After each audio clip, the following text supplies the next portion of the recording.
This is the third video in my series about embracing modern art. I believe if we embrace modern art, we can better understand the implicit beliefs that many of us hold unwittingly.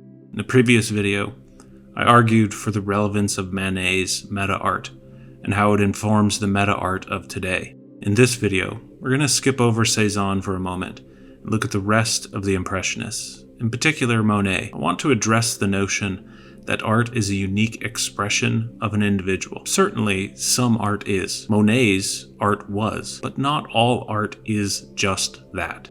Understanding and appreciating the Impressionists will help us understand our contemporary value on the unique perspective of the individual. Even why some folks want to define art as what the Impressionists were doing. It will also help us understand the pitfalls of such ideas that stem from the Renaissance Enlightenment and the value of the individual. The Impressionists were responding to the camera differently than some of the other modern artists. Instead of turning to symbol or abstraction, they begin to examine what the role of the unique personhood and perspective of the artist is, which is just one facet of the overall modern art enterprise, which is an exploration of what makes these things art. For the longest time, it was obvious. The skill, the craft, the beauty, all of the things that an artist employed to create a wonderful work of art were not necessary anymore because of the fear of the camera. Mechanical reproduction and production causes artists to scatter and explore all the different avenues of what art can be. The Impressionists are the ones who highlight the unique individual perspective. Let's take a look at Monet. His life and work is all about his unique vision, which, near the end of his life, he started to lose. Cézanne said that Monet is only an eye. What did he mean by this? To understand Monet's vision, I want to turn to the historian Virginia Speight. Speight wonders in her excellent book on Monet called The Color of Time. What was the meaning of his radical restriction of the range of his pictorial expression to that which lay before his eyes at a particular moment, a moment with no past and no future? As in, why did he limit himself to what he could see in front of him? Similar to what we talked about before with the realists, Courbet and Manet. Why wouldn't he paint an angel or some imaginary story? Instead, he turns to the nature that surrounds him. Speight later asks, what of his struggle to see the external world without knowing what he saw, refusing to make any connections or to show any relationships that he could not see, and depicting not only nature but human beings as if they were no more than the source of visual sensations? Monet understood that when we look at the world, we only see specific things that we know. We have to force ourselves to observe the world with an eye for discovery, to begin to see what is actually there versus what we think is there. In doing this, we can see that Monet is becoming just an eye. He's not trying to interpret the meaning of the world around him, but to just see it as it is, something that generally we're incapable of doing. A perfect example is to answer the question, what color is an asphalt road? Most of us generally will say black, or maybe gray if you're a little bit more nuanced.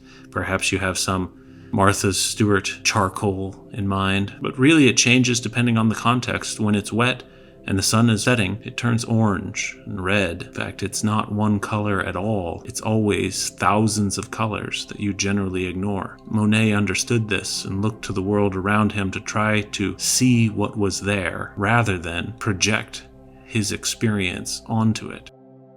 After Monet's death, his close friend Georges Clemenceau divulged a conversation he had with Monet, where the artist said his mode of seeing was the obsession, the joy, the torment of my days, to the extent that one day, seated at the bedside of a dead woman, his first wife, who had been and still was very dear to me, I surprised myself with my eyes fixed on her tragic forehead in the act of mechanically observing the succession and encroachment of fading colors which death was imposing on the immobile face.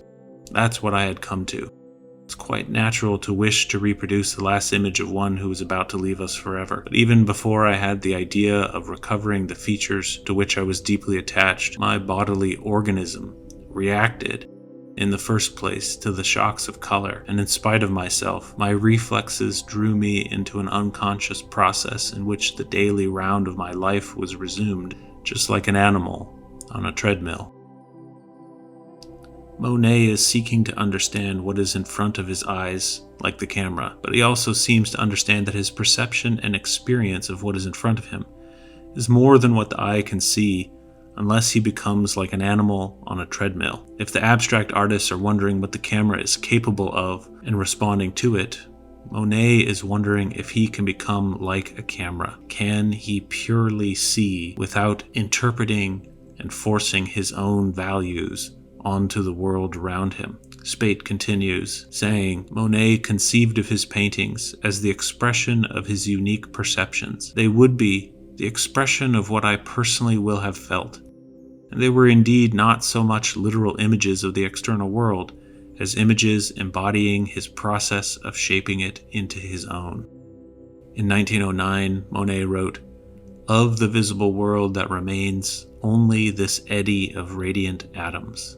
Yet for all his seeking of truth, he found that the natural world was not good enough. He needed to perfect it and order it as a good gardener orders the mess of nature. Monet's colors are not those of nature. He frequently made changes to the motif in the interests of the overall harmony of the painting. For, to him, truth lay not in the detail, but in the grasp of the harmonic relationships of nature. Cézanne was wrong. Monet was more than an eye. He was an impressionist, a recorder of the overall harmony he began to detect, who could not put away the idealism of the romantics like Turner. Monet is one of the most written about artists, and I think it's because his inability to be just an eye. It's like he wants to commit to being a transcendentalist, but it makes him feel less like a human and more like an animal. In the 1880s, Emerson wrote in his essay Nature, "Standing on the bare ground, my head bathed with the blithe air, and uplifted into infinite spaces, all mean egotism vanishes. I become a transparent eyeball. I am nothing. I see all. The currents of the universal being circulate through me. I am part and particle of God." Monet saw each moment of light and color and tried to express that thing he encountered, to watch and observe and enjoy, to seek the happiness of his life in the eddy of radiant atoms, to freeze the ever-fleeting moments of time over and over, often looking at the same place again and again, from haystacks to a cathedral. Yet he seemed unable to let his egotism vanish. The unique view of the individual and the expression that comes from it spreads through modern art and can easily be seen in the work of Andrew Wyeth. Nerdwriter is always beating me to the punch. He has a great video on Wyeth's transcendental artwork and the influence of Emerson on him. But let's take the base assumptions of what the Impressionist movement and what Monet's work hinges upon. It's true that all of us have unique perspectives. Scroll through Instagram or Twitter, and you can find that humans and bots alike have a desire to express their perceptions. I think this is why social media is the most successful consumption platform of all time. We want to know each other's perspectives. When you see a person standing on a street corner or looking up, you instinctively follow their gaze. We want to know what other people see, so much so that you will spend hours each day looking into someone else's life via their social media feed. Monet's vision was unique. It was beautiful and captivating, but it's not the epitome of all art. Some perspectives like Monet's are good, but some perspectives aren't. This is why social media is a battleground between free speech advocates and hate speech cancelers. Social media is an extension of the value we find in Monet's art. Then it magnifies the problems in celebrating the individual perspective. Does an individual's perspective really matter? Aren't we all just self-obsessed navel-gazers? Is your perspective that unique? The Impressionist movement was relatively short-lived. It was celebrated as beautiful, but many of the artists seemed to feel it was a bit vapid. How many hot takes on the last episode of your favorite show do we need to watch? But I think Monet gets at what we all hope for when we listen to another person's perspective. Some people have discovered something great. Monet learned to paint light and color in an illuminating manner. He chased the smoke of industrializing Europe to find the most beautiful haze. He sat and watched haystack and cathedrals shift with the sun. If only social media were as observant as Monet. But Monet started to go blind. The man who sought to see the world struggled to see anything. Then the industrialized world erupted into World War I. His early work was idealistic. His later work was isolationist, and his vision was failing. He sought to make work that was not commercially viable. He didn't need much money anymore. He started painting the water lily pond in his personal garden while trying to perfect that garden. Spate says that even at the end of his life, Monet continued to stand detached, condemned to be an observer. His life's work was thus shaped by what his friend Geoffrey called the anxious dream of happiness. Strangely enough, I don't know if that's true, if he was condemned to be an observer. So I want to take a look at the water lilies, an entire series of paintings of that pond. I find that the water lilies no longer freeze time to record a moment like the camera. They seem to embrace change. My French-speaking friends must pardon me, but in the famous Musée de la Orangerie, a series of Monet's last water lilies depict the same pond in different lights, set in two oval galleries that make an infinity symbol.